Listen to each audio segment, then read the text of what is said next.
जय माताजी मारा બધા મિત્રોને 600 વર્ષ પહેલા અહીંયા એક જાન લૂંટાણી હતી।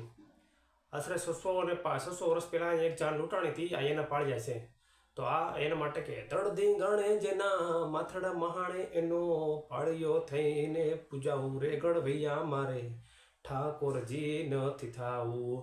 તો મારા વાલા મિત્રો 600 વર્ષ પહેલા અહીંયા જાન લૂંટાણી હતી। તો કયું ગામ છે? તો ગામ પડાપાદર, બરાબર। ગામ પડાપાદર, તાલુકો ગિરગઢડા અને જિલ્લો સોમનાથ।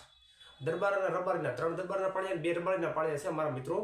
तो चालो आज अपने एना विषे तमने जणावुं के 600 वर्ष पहला जान लूंटाणी तो शुं हतुं के 600 वर्ष पहलानो बनाव छे के पड़ापादरना गाममां महादेवनुं मंदिर छे। आ त्याथी आ बाजुना गाममांथी आगळथी एक जान पड़ी अने धीमे धीमे भाई जान चाली आवती हती अने जानमां है ने त्रण दरबार अने बे रबारी वळाव्या हता अने धीमे धीमे जान आवती हती ने मंगल गीतो गवाता हता। गामनी नजीक नवदंपतीनी जान परણીને આવતી હતી ને પોતાના એ શું કહેવાય પહેલાના સમયમાં છે ને લૂંટારુઓથી બચવા માટે ગામની ભેગા છે ને લૂંટારુઓથી બચવા માટે જાનની ભેગા વળાવ્યા, એટલે કે સુરક્ષાકર્મીઓ વળાવ્યા હતા। તો વળાવ્યા હતા ને એમાં કાઠિયાવાડ દરબાર પ્રવાળ આહિર એવા બધા ને કાઠિયાવાડના શું કહેવાય એવા હે ને વળાવ્યા હારે હતા જાનની હારે।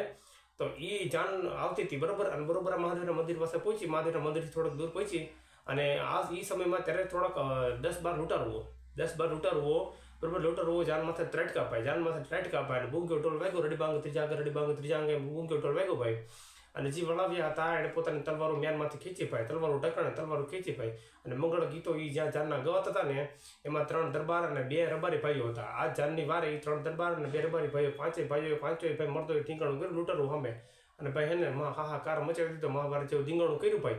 અને એ લૂંટારુઓને 8 થી 9 લૂંટારુઓને વેતરી નાખ્યા ત્યાં બરોબર। લૂંટારુઓ વચ્ચે નાની વચ્ચે ધીંગાણું થયું ભાઈ, જાન લૂંટવા નહોતી હતી, લૂંટારુઓને કાપી નાખ્યા ભાઈ એમ। અને એ દરબાર 3 દરબાર અને 2 રબારી ભાઈઓ આ એના પાળિયા છે ભાઈ। એ મંગળ ગીતો ધીમે ધીમે મંગળ ગીતો ગવાતા હતા જાનના। એ મંગળ ગીતો તરત ત્યાં મરસ્યમાં ફેરવાઈ ગયા બરોબર, મરસ્યમાં ફેરવાઈ ગયા અને આ મહાદેવના મંદિરે પોતા એ જાન લૂંટતી બચાવી હતી આ 3 દરબાર અને 2 રબારી ભાઈઓએ। અને ઢોલ વાગ્યો અને ધીંગાણું થયું ભાઈ, શું કહેવાય અને આ ગામડું છે એ આ ગામડું પડાપાદર ગામ। તો ગામડું કેવું હતું તો કે જ્યાં ધૂળના ઢેફા હોય બરોબર, અને ધૂળના ઢેફા હોય એટલે પીતે છાણા હોય, મળવા જેવા માણા હોય બરોબર, અને બાયુની કેડક ઊંચી હોય ને ખાનદાનની જેને ઊંચી હોય એવું આ ગામડું છે મારા વાલા। તો એ આ ઊંટવાળા પાળિયા તમને દેખાય એ રબારી ભાઈઓના પાળિયા છે બરોબર। જોયેલા પાળિયામાં ઊંટ છે એમાં એ રબારી ભાઈઓના પાળિયા છે। અને આ ઘોડસવારના પાળિયા છે એ ઘોડસવારના એ પાળિયા રહ્યા એ સુરવીર એ દરબારના પાળિયા છે। ઊંટવાળા પાળિયા રહ્યા એ રબારીના પાળિયા છે બરોબર। જાન લૂંટથી બચાવી અને પોતે પોતાના પ્રાણને આહુત આપી દીધી, 2 રબારી ભાઈ અને 3 દરબારી બરોબર। એ લગ્ન ગીતો મરસ્યમાં ફેરવાઈ ગયા અને મહાદેવનું ભવ્ય મંદિર પણ આવેલું છે।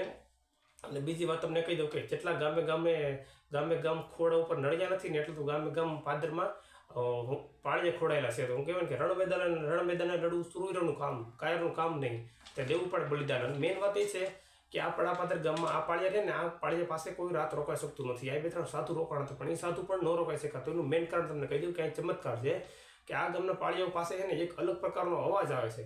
અવાજ એટલે કે તમે રાતના સમયે બેઠા હોય કે તમે સૂતા હોય ને તો અલગ પ્રકારનો અવાજ એટલે કે આ બાયું રોકકણ કરતી, બાયું ઘડીક લગ્ન ગીતો ગાતી હોય, ઘડીક હસતી હોય, ઘડીક રોતી હોય, ત્યાર પછી બૂંગ્યો ઢોલ વાગતો હોય, મારો કાપો અને જોરથી અવાજ આવતો હોય અને એવા અવાજ અહીંયા આવે છે એટલે કોઈ રાત રોકાઈ શકતું નથી બરોબર। અહીં કોઈ રાત એટલા માટે રોકાઈ શકતું નથી। આ જગ્યાએ 3 થી 4 લોકો સાધુ રાત રોકાયા હતા પણ રાત રોકાય એટલે બીજા દિવસે સવારે વયા જાય છે। એનું કારણ મૂળ આ છે, તમે આવો તમારો સાચો શ્રદ્ધા ભાવ શક્તિ હશે ને તમે પાળિયા પાસે બેસીને સાંભળશો તો તમને આવા અવાજ જરૂર સાંભળવા મળશે।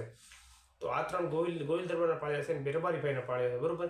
તો ગામ પડાપાદર, તાલુકો ગિરગઢડા અને જિલ્લો સોમનાથ આ અહીંના પાળિયા છે કહેવાય। એટલા માટે જ ક્યારેક તમે અહીંથી નીકળો ને તો મહાદેવના દર્શન કરવા આવજો અને પાળિયાના પણ દર્શન કરજો। આભાર મારા વાળા, જય માતાજી બધાને।